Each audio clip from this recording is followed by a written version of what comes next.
closest encounter many of us will have with a dinosaur lies in a museum, the movies, or theme parks, or movies about theme parks, but imagine discovering hundreds of footprints, hundreds of millions of years old.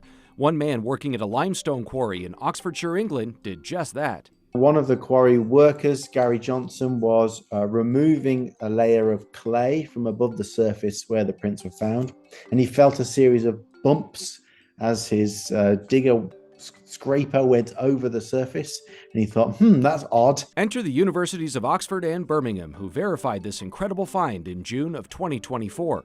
Dr. Duncan Murdoch explains there were already discovered prints at a nearby quarry in the late 1990s, but not to this degree. Many hands made light work, but paleontology is not for the impatient.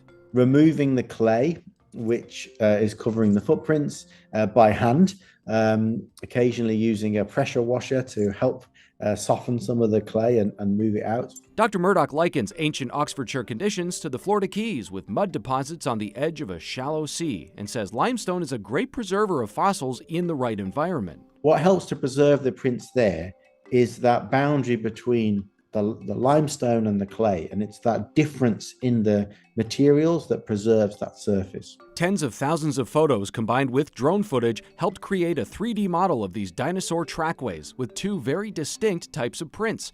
There's only one group of dinos with tracks a meter long, sauropods, the largest animals to ever have lived on land.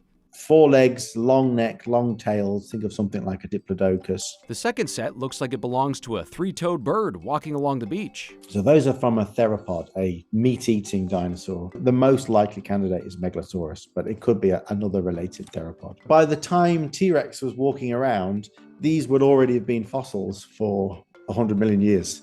So it's just kind of crazy. It's tough to get exact detail, though these prints have many tales to tell. We can look at the size of the prints, how far apart they are, both out in length and width. And from that, we can reconstruct the gait of these animals. How quickly were they walking? What were they doing? Almost exactly 200 years after the first Oxford dinosaur discovery, Dr. Murdoch says it's an amazing experience to be a part of history by uncovering prehistory. Finding dinosaur bones is obviously very exciting, but they represent the death of the animal. And this really is the life of the animal. It's as it was living. So exciting to think, a dinosaur put its foot right there for a moment and then moved on. For this week's Moment of Science, I'm Dan Smith.